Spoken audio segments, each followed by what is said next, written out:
Tudo bem? Vamos falar sobre etnografia? Vamos falar não, nós já estamos falando sobre etnografia já há algumas semanas, né? Nas últimas 3 semanas foi só de atividade. Eu fui tentando fazer algumas atividades graduais, né, para ficar mais tranquilo, né, ao longo das semanas. E aí essa semana, né, vai ser só o vídeo mesmo, onde eu vou tentar sistematizar tudo aquilo que vocês foram fazendo, né, construindo com as atividades, tá? Tendo uma visão mais geral e sistemática sobre a etnografia, tá bom? Vou falar sobre a etnografia. Bem possível, não sei, mas bem possível que esse vídeo fique um pouquinho grande, tá? Mas é para compensar também o tempo mais light que vocês tiveram nas semanas anteriores, tá bom? Mas não vai ter mais que 50 minutos. 50 minutos é o tempo da aula, tá tranquilo, né? Antes de mais nada, lembrete, pegue o seu caderno, faça anotações, não se perca em relação à anotação, né? Porque essa é uma possibilidade muito grande, né? Quando a gente está em aulas não presenciais, a gente achar que fica tudo muito no virtual e acaba não anotando nada, né? Então, tem essa prática, quem ainda não está fazendo isso, tá? Para que fique aí tenha o máximo de organização. Então, vamos lá, falando sobre etnografia, né? Já começamos aí nas semanas anteriores a definir a etnografia, falar das características principais, das funções da etnografia, como que surgiu a etnografia. Então, aqui são algumas questões que vão nos nortear, tá, nessa discussão. O que é etnografia? Quem pode fazer? Existem modelos pré-definidos de etnografia? Qual é a importância, né? Então vamos lá. Teve um texto que eu coloquei falando da diferença aí da chamada antropologia de gabinete e do trabalho de campo. Porque a antropologia de gabinete era algo muito comum. Era algo muito comum nas primeiras escolas antropológicas. Porque grande parte desses antropólogos, ali dos evolucionistas, e até mesmo do particularismo histórico, se utilizavam desse método da antropologia do gabinete. Como assim gabinete?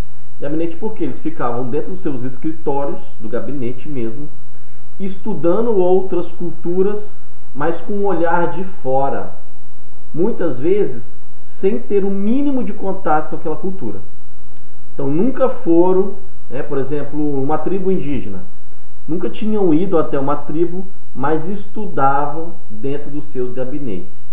Então acabavam sendo estudos muito abstratos, muito teóricos, nada contra a teoria, obviamente, mesmo porque a antropologia e a sociologia são disciplinas teóricas, mas era uma forma de antropologia que não vivenciava, não visualizava, não tinha contato com a cultura que estava sendo estudada. E aí a antropologia funcionalista, né, com Malinowski, ela vem aí com a proposta do trabalho de campo, considerando que a antropologia que tem o trabalho de campo como base acaba tendo uma compreensão muito mais ampla, muito mais rica de um determinado grupo ou fenômeno cultural do que somente aqueles que estão pesquisando com base em livros, com base somente no que os outros falaram, né? Obviamente é muito diferente eu entender uma determinada situação com base no que os outros falam e com base no que eu estou visualizando, que eu estou pesquisando ali diretamente, né? É igual fofoca, né? Olha só, uma comparação grotesca que eu vou fazer aqui, mas enfim, vou fazer assim mesmo, porque eu já comecei, não vou editar o vídeo. É igual fofoca, é muito diferente quando a fofoca você já está visualizando a situação, você conhece a pessoa, você está vendo ali o que está acontecendo e com base no que outros falaram, aí o nosso já vem todo torto, né? A informação já vem um pouco contaminada, né? Igual o telefone sem fio, quanto mais um vai passando, o troço já vai se modificando um pouco, né? Então a antropologia começou aí a ter como base o trabalho de campo em contraproposta a esse hábito que era muito comum no início da antropologia de gabinete, tá bom? Essa é uma discussão que nós já fizemos. O que é a etnografia? Também o texto já foi ali abordando a etnografia. A etnografia ela é um método de pesquisa e é um método de pesquisa mais utilizado pela antropologia. Então é um método de pesquisa in loco. Você vai até o local, dentro do local, não é de fora, não é do seu escritório. Então é um método de pesquisa in loco de informações. Durante a pesquisa, supõe-se que o pesquisador conviva diretamente com o grupo pesquisado, aprendendo assim os seus valores por meio da observação direta, ou que nós vamos ver depois da observação participante, né? Que é diferente a observação direta e a observação participante. Qual a diferença de um e outro? A observação direta primeiro a gente tinha lá a antropologia de gabinete, onde nem tinha observação, porque era uma coisa bem de fora mesmo, muitas vezes nem tinha contato com o grupo estudado. Depois passa-se a ter a observação direta, que é um olhar, você está no local, mas está observando sem necessariamente conviver com aquele grupo. E aí tem um outro método, eu vou falar sobre isso depois, tá? Melhor, que é o da observação participante. Você não está ali presente só observando, com seu caderninho na mão, olhando tudo e anotando. A observação participante, você entra nos hábitos daquele grupo. Você passa a conviver como eles convivem, que é para sentir mesmo, né, como que são aqueles valores, como são os hábitos e a cultura daquele grupo. Tá bom? Então essa que é a etnografia, né, é uma imersão no grupo a ser pesquisado.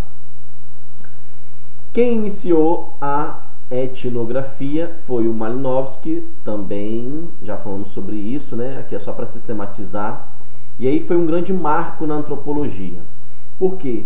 Ele coloca essa proposta da etnografia, que na verdade foi uma proposta acidental, né? O Malinowski, ele iria fazer uma breve pesquisa nas Ilhas Trobriand em 1914, que ela duraria pouco tempo, que agora não lembro, mas coisa de poucos meses, mas logo estourou a Primeira Guerra Mundial e ele acabou não conseguindo voltar para a Europa.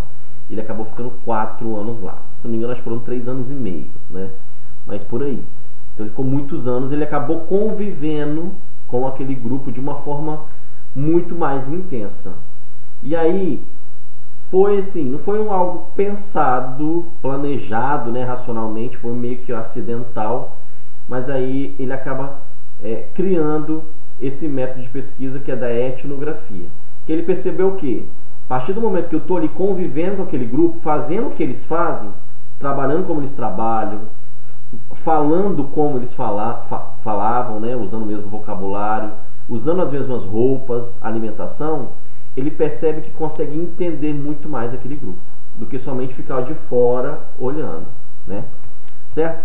Então ele foi um marco na antropologia, essa criação da etnografia. Aqui dá para vocês perceberem nessa segunda foto, a primeira é ele aqui, ó, todo menininho. Na segunda, o Malinowski aqui no meio. Percebe-se que ele ainda está com roupas, né, que é de um contexto europeu. Possivelmente isso aqui era bem no início, mas ele está aqui com algum costume que agora eu esqueci também, eu já pesquisei sobre isso aqui, agora esqueci, mas fazendo o que eles fazem, né? Convivendo com eles mesmo diretamente. Beleza? Aqui algumas imagens, né? Ele convivendo com os nativos. E aí foi isso, né? Tem esse livro, né? É uma obra do Malinowski, Os Argonautas do Pacífico Ocidental, né? A gente falei, né? As Ilhas Trobriand, elas ficam umas ilhas do Pacífico Ocidental, né? E aí primeiro ele fez o quê? Primeiro ele fez uma coleta de dados, né, de verificar, de entender quais são os hábitos e costumes daqueles nativos, né? De entender a organização da tribo, a anatomia de sua cultura, né? Toda a sua arquitetura. Primeiro ele fez esse delineamento, né? Para depois fazer, para depois não, né? Desculpa, errei aqui, mas eu não vou editar também, tá, gente? Já estou consertando logo. Não é depois. Durante ele ia fazendo a observação participante e tudo sendo registrado no diário de campo. Eu coloquei em negrito aqui por quê? Esses são dois critérios muito importantes para se fazer uma etnografia. Um é da observação participante, né? Não é observação direta e nem uma observação de gabinete, uma observação participante, você participa mesmo, você faz o que eles fazem, né? E outro que tudo deve ser registrado no diário de campo, que é uma forma de organizar as ideias, de sistematizar, né, tudo aquilo que está sendo vivenciado, tá bom? E depois, por fim, ele faz uma descrição e uma análise dos fatos que são mais importantes daquele grupo cultural, tá bom? Tudo isso foi feito e acabou sendo um caminho de sugestão de uma etnografia, tá? Então, a observação participante, que é observação participante, eu já adiantei algumas coisas aqui, é um modo de pesquisar que coloca o pesquisador no meio da comunidade que ele está estudando, né? Então, o pesquisador, ele participa das atividades do grupo, vivencia e trabalha dentro do sistema de referências dele. Não é dentro do que eu acredito, não é dentro do meu referencial de vida, não é a partir do meu olhar do mundo. Eu vivo com aquele grupo a partir do olhar deles, a partir do que eles entendem por que é verdade, por que é o ser mundo, o que é estar nesse mundo, tá? E isso é importante. Não adianta nada eu conviver com aquele grupo tendo o meu referencial de vida como ponto de partida. Não, é sempre o ponto de partida o próprio grupo, né? Então, implica saber ouvir, ver e fazer uso de todos os sentidos para registrar a sua investigação, né? Então, todos os sentidos são todos os sentidos. Tudo aquilo que eles têm como construção cultural é importante para se entender aquele grupo, né? Então, uma observação participante, ela requer disciplina na observação e nas anotações, né? Não é anotar de qualquer jeito, só aquilo que eu considero importante. Não é o que eu considero importante. É tudo aquilo que o grupo leva em consideração, é tudo aquilo que para o grupo tem uma relevância muito grande. Então, para isso exige uma disciplina, né? Para que a coisa tenha uma sistematização, né? Uma organização bem sólida. Ok? E o outro ponto importante que eu coloquei é o diário de campo. O que é o diário de campo? É um instrumento de anotações para uso individual do pesquisador na observação participante, né? Nele se anotam todas as observações de fatos concretos, fenômenos sociais, acontecimentos, relações verificadas, experiências, reflexões, tudo. As falas dos nativos, os comportamentos, aquilo que é dito, aquilo que não é dito também, porque o silêncio também é uma resposta muitas vezes, né? O olhar, né, a forma como se olha, também é uma comunicação. Então tudo é comunicação, obviamente, né? Os gestos também é comunicação, a forma como se trabalha, a forma como manuseia os materiais, a forma como se alimenta, tudo isso é importante e passível de anotação para se entender aquele grupo, né? Então o diário de campo ele permite descrever e analisar tudo aquilo que foi observado, né? Beleza? Então esses são os três passos, né, de uma etnografia. A primeira delas é um mergulho na teoria antes de visitar aquele grupo, né, antes de conhecer, de mergulhar mesmo, né, de conviver com eles. o pesquisador ele busca, né, através de uma série de materiais, de referências, de teorias, informações sobre aquele grupo, né? Então, primeiro aqui é um mergulho na teoria, informações, interpretações já feitas, né, sobre o tema a ser pesquisado ou o grupo, né? Aí, depois que já tem esse conjunto de informações construídas, aí sim parte para o trabalho de campo, que é aí no trabalho de campo que vai fazer a coleta de dados. Ali no trabalho de campo que vai ter observação participante, talvez entrevistas, pode ser que tenha uma análise dos documentos daquele grupo também, porque os documentos de um grupo eles dizem muito sobre ele, né, obviamente. E aí, por fim, depois do trabalho de campo, né, vai se analisar o diário de campo e com essa análise que vai escrever mesmo artigos, livros, né, o material de análise, né, de análise do estudo sobre aquele grupo, né? Então a escrita vem para o final, que vai analisar e descrever todas as descobertas que foram feitas. Beleza? Então esse é o passo a passo do método etnográfico. Primeiro, estudar teoricamente. Segundo, ir para campo. E terceiro, escrever. Tá bom? Aqui são outros modos. Antes que eu esqueça, assim, o que eu faço assim, todos os anos? Geralmente a gente divide a turma em grupos e cada grupo ele vai escolher um grupo cultural que não seja do seu convívio, alguém que seja um grupo que seja totalmente diferente, né, da sua vivência, e vai estudar esse grupo, né. Na turma do ano passado, por exemplo, eles fizeram vários. Quando falar de grupo cultural, gente, não precisa ser um grupo de um outro país, de um outro contexto totalmente diferente, né? Como o Malinowski foi lá para os Ilhas do Pacífico. Se você quiser ir para uma Ilha do Pacífico, um troço assim para a Amazônia, pode ir também, né? Mas acredito que vai ser difícil, ainda mais agora que a gente está na pandemia, né? Mas enfim, quando falar de um grupo cultural que seja diferente da sua realidade, nós temos aqui ao nosso entorno vários grupos culturais. Então, na turma do ano passado, por exemplo, teve um grupo que estudou os veganos, um outro grupo que fez num asilo de idosos, um outro grupo, deixa eu lembrar aqui, que fez com skatistas, o outro fez com surfistas também, né? Enfim, são grupos que, claro que você não deve ser pertencente àquele grupo.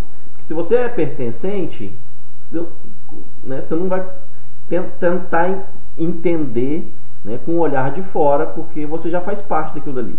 Então, geralmente, quando se faz uma etnografia, é de um grupo cultural que você não faz parte, né? O objetivo é esse, é entender uma outra realidade, certo? Porém, diante da situação atual, nós não iremos fazer uma etnografia esse ano, tá? Infelizmente, porque esse trabalho é um trabalho muito interessante, tá? Mas depois eu vou falar de um outro trabalho que vocês vão fazer. Vocês vão analisar algumas etnografias. É um trabalho que vai ser em grupo também, tá? Porque, obviamente, ninguém pode sair de casa para ir em outro lugar, né? Visitar e conviver, né? Por isso que a gente não vai fazer, tá bom? Enfim, talvez, quem sabe, ano que vem ou outro. Não é a temática, mas pode ser que isso, né, pode retornar e tentar fazer de novo uma etnografia. Beleza? Existem vários modos de se fazer etnografia. Fazer etnografia não é só num grupo nativo, indígena e por aí vai. Existem vários tipos de etnografia. Existe, por exemplo, a etnografia escolar. É um exemplo de etnografia. Como se etnografia escolar? Você tentar entender os comportamentos culturais de uma determinada escola. Não só de uma escola, mas pode ser de algumas partes da escola, de alguns grupos. Por exemplo, se a gente jogar na internet, a gente tem várias etnografias escolares. Por exemplo, etnografia da sala dos professores. A etnografia do pátio da escola. Porque o pátio da escola tem uma série de coisas acontecendo. E vocês sabem bem disso, né? Então existem convívios, existem comportamentos que eles são próprios do pátio da escola. Se faz no pátio, mas não faz na sala de aula, né? Então, enfim, a etnografia escolar é algo bem abrangente, né? E tem várias coisas para se investigar dentro de uma escola. A etnografia organizacional, que geralmente são feitas em empresas, para se entender a cultura, os comportamentos de uma determinada empresa, né? Então é etnografia organizacional. E algo que tem sido cada vez mais comum, a etnografia virtual. Eu vou dar alguns exemplos depois. A etnografia virtual é de analisar o comportamento de alguns grupos no âmbito da virtualidade, seja através de redes sociais, de grupos, de bate-papo, de formas de relacionamento, enfim. Então tem etnografia, por exemplo, do Tinder, etnografia de grupos com matemática específica, né? De grupos, por exemplo, eu não lembro qual é o exemplo que eu coloquei aqui agora, mas grupos, por exemplo, pessoas que fazem academia e tem lá a forma de alimentação, né? E aí eles têm ali umas discussões, colocam como é que chama? Nosso shape, forma de se alimentar, treinos, né? Então é um grupo sólido, eles têm vocabulário próprio, tem forma de conviver, de se relacionar com a forma própria. E tudo ali. Muitas vezes as pessoas nem se conhecem, é só no grupo virtual. Então essa é a etnografia virtual. Então, ó, dá para vocês perceberem que tem diversas formas de se fazer etnografia, tá? Aqui eu trouxe alguns exemplos. Essa aqui é uma bem clássica. Geralmente eu levo para a sala de aula também, discute, que é uma etnografia muito interessante, que é da Margaret Mead. É uma antropóloga norte-americana. Ela fez essa etnografia em 1935. E aí, primeira coisa, para vocês pensarem, uma mulher fazendo etnografia, uma mulher pesquisando, uma mulher estudando, né, seja lá o que for, né, em 1935, já não era algo muito comum. Não era quase nada comum mulheres na medicina, mulheres na ciência, mulheres nas universidades, né? Então a Margaret Mead ela meio que inaugurou, né, a presença das mulheres na antropologia. E ela foi duramente criticada. Por que ela foi duramente criticada? Porque ela fez uma pesquisa antropológica em 3 tribos da Nova Guiné. E aí ela percebeu o quê? A etnografia dela foi sobre a vida íntima, as formas de se relacionar. E aí ela acabou entrando muito no contexto de gênero, sobre essas 3 tribos, que são os Arapesh, os Mudgumó e os Chambuli. E aí ela percebeu o quê? Mesmo essas 3 tribos, elas estavam bem próximas geograficamente, cada uma delas tinha uma forma de se relacionar afetivamente mesmo, tá, gente? Uma forma de se relacionar totalmente diferente uma das outras. Eu não lembro aqui qual que é qual, que eu meio que confundo, né, com esses nomes, mas uma delas tinha a relação de gênero, né, a relação entre homem e mulher, que é bem próxima da nossa construção ocidental, né? Essa coisa que o homem é a figura principal e a mulher é submissa. Uma outra tribo tinha uma relação inversa, a mulher que era a cabeça, então a mulher que era o gênero central, né, na tribo, e uma outra que não necessariamente era o homem, a mulher, mas as relações eram bem divididas.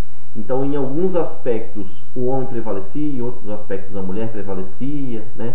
Então, por exemplo, a relação com a casa era a relação com a caça era outro, né? Enfim, essa onde que a mulher era a cabeça, né?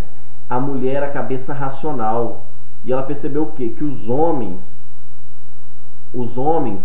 eles eram muito mais emotivos, né? Então, os homens choravam com facilidade, né? Os homens tinham uma abertura emocional muito maior. E aí ela percebeu o que? Olha, essa relação, o que é ser homem e o que é ser mulher, não é uma coisa natural que já vem, né? Essa coisa, o homem é o racional e a mulher é a emoção. Ela percebeu que não. Ao comparar os três, ela falou, olha, é muito mais uma construção cultural. O que é ser homem e o que é ser mulher é uma coisa que é construída com base na sociedade que a gente está, do que muito mais uma coisa genética, né? Uma coisa natural, que já vem com a gente. Não é nada biológico, né? Então ela veio indicando isso com a sua pesquisa antropológica muito claramente. E aí ela foi, ó, marretada por conta disso, porque ai, fiz um barulho aqui, fiquei com medo, mas enfim, não é nada não. Enfim, ela foi marretada porque ela foi fazendo essa desconstrução do gênero mesmo, certo? Aqui é uma outra etnografia. Eu vou correr um pouco mais aqui agora, gente. Eu nem sei quanto tempo de vídeo já tem. Mas é uma etnografia muito clássica também, do Raymond Furt. Nossos Ticópias, ele fez nas Ilhas Salomão, na Polinésia, também nesse mesmo período. E aí o foco dele foi nos estudos de parentesco. Que ele percebeu que nessas ilhas, as relações de parentesco, elas eram estruturadas de uma forma totalmente diferente do que se tem no mundo ocidental, né? E aí depois a gente pode falar sobre isso melhor. Vou correr aqui. Essa aqui é uma outra que é brasileira, eu peguei como exemplo, que é do Eduardo Viveiro de Castro. Ele foi um marco, tá? Ele fez isso nos anos 80. Um marco nos estudos sobre os comportamentos indígenas aqui no Brasil. Por quê? As suas pesquisas, elas foram importantes para desmistificar essa visão folclorizada dos povos originários brasileiros, principalmente do Xingu. Porque aqui no Brasil a gente teve essa construção, né? Do índio que só vive na mata, que anda de cocá, né? Até hoje, no carnaval, de vez em quando aparece alguém fantasiado de índio, como se fosse uma coisa do folclore. Não. Os povos originários, os povos indígenas e quilombolas, eles são povos brasileiros, né? Não é uma figura do folclore, né? Uma lenda, não, né? São pessoas humanas, pessoas comuns, têm a sua cultura própria, a sua história. Então, Eduardo Vieira de Castro, ele foi importante para isso, para desmistificar isto. Aqui é um outro exemplo de etnografia. Ah, tá, que eu estava falando da etnografia escolar. Essa pesquisadora aqui, ela fez o quê? Ela fez um estudo sobre as aulas de sociologia em algumas escolas públicas de Cuiabá. Então eles foram percebendo como que se dava a relação dos alunos, né, com a disciplina, sociologia. E aí ela não na escola que ela dava aula, né, mas ela foi para uma outra escola, sentou na sala como se fosse aluna e foi percebendo mesmo as falas, os vocabulários, como os alunos reagiam, né? Então esse é um outro exemplo. Essa aqui é um outro exemplo. Essa pesquisadora, ela fez a etnografia de uma praça em Copacabana, que é uma praça muito frequentada por idosos. Então ela ficou um bom tempo ali conversando com eles, fazendo o que eles fazem, sentadas, às vezes jogando conversa fora, jogando dominó, né, por aí, né? Passeando com um cachorro, como se ela fosse uma idosa dentro daquele grupo.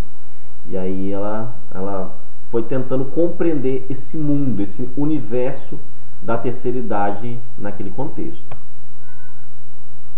Aqui, tá, esse aqui que tá falando, é isso mesmo, do exemplo que eu coloquei. Essa é uma etnografia, pulei. É uma etnografia de uma academia de musculação nas redes sociais, né? Como que as pessoas se relacionavam, se socializavam dentro de alguns grupos e redes específicas com essa temática, né, de musculação. Passando aqui. Qual a importância da etnografia? É um conhecimento profundo, denso, de sistemas culturais, de grupos culturais. Como eu disse, a partir de dentro, a partir da observação participante. Então você acaba tendo uma visão muito mais abrangente, mais sólida, quando é de dentro, né? Compreender que toda e qualquer cultura é coerente em si, mesmo quando vista de forma total, a partir dos seus próprios pressupostos, a partir das suas próprias referências. Então a etnografia nos faz entender o quê? Que o mundo não gira em torno da nossa própria cultura. Que a nossa cultura não é única, não é verdadeira, não é a principal. Existem outras realidades, outras formas de ver o mundo e que elas fazem sentido dentro daquele grupo, né? Então o que? A gente acaba visualizando melhor essas diferenças que são colocadas, né? Porque uma coisa é eu olhar o diferente, mas olhar o diferente como se ele fosse inferior, né? Tem isso. Aquele grupo lá ele é diferente, mas um diferente com olhar assim de estranhamento. E aqui a etnografia ela traz o que? A diferença só como outro valor. Não quer dizer que é mais ou menos importante que o nosso. Então ela nos ensina a nos descentrarmos de nós mesmos. O mundo não gira em torno de nós, não é isso? Se você ainda acha que o mundo gira em torno de você, lamento, reveja, tá bom? Estude mais antropologia para saber que não. O mundo não gira em torno da nossa cultura, dos nossos comportamentos ocidentais, bonitinhos e padronizados, né? Certo? Essa importância, aqui é a avaliação, mas eu vou falar depois, tá? Hoje já adianto, vou adiantar aqui.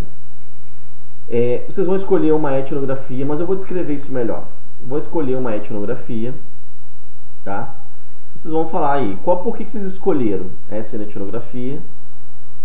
Tá? Qual é o motivo? Por quê? Que, gente? Que caneta é essa? Ah, tá aqui marca texto, doidão. Qual é o motivo da escolha? Que informações que o pesquisador coletou antes, né? Como que foi esse processo, né? Quais são os passos usados, quais foram os passos usados, teve observação participante, não teve, como que foi isso, teve o diário de campo, quais os critérios que foram utilizados, o que ele encontrou de diferente, como que foi a análise, né? Então na verdade vocês vão analisar uma etnografia, basicamente é isso, tá? Então vocês já podem aí começar a pensar, a pesquisar, já vão jogando, pesquisando a etnografia. Pode já ir formando um grupo também, já puxa aí seus colegas, né? Sua panelinha aí, puxa aí. Grupo de 3, já posso adiantar isso, tá? Depois eu vou estruturar direitinho e colocar para vocês como que vai ser esse trabalho. Tá bom, gente? Certo? Foi um apanhado geral sobre a etnografia, tá? Qualquer coisa que vocês talvez fiquem aberto ainda, vocês podem comentar aqui no vídeo, pode mandar mensagem também pelo WhatsApp ou lá pelo Moodle, que aí a gente vai ampliando um pouco mais a discussão. Tá bom? Ó, beijão em todos e se cuidem.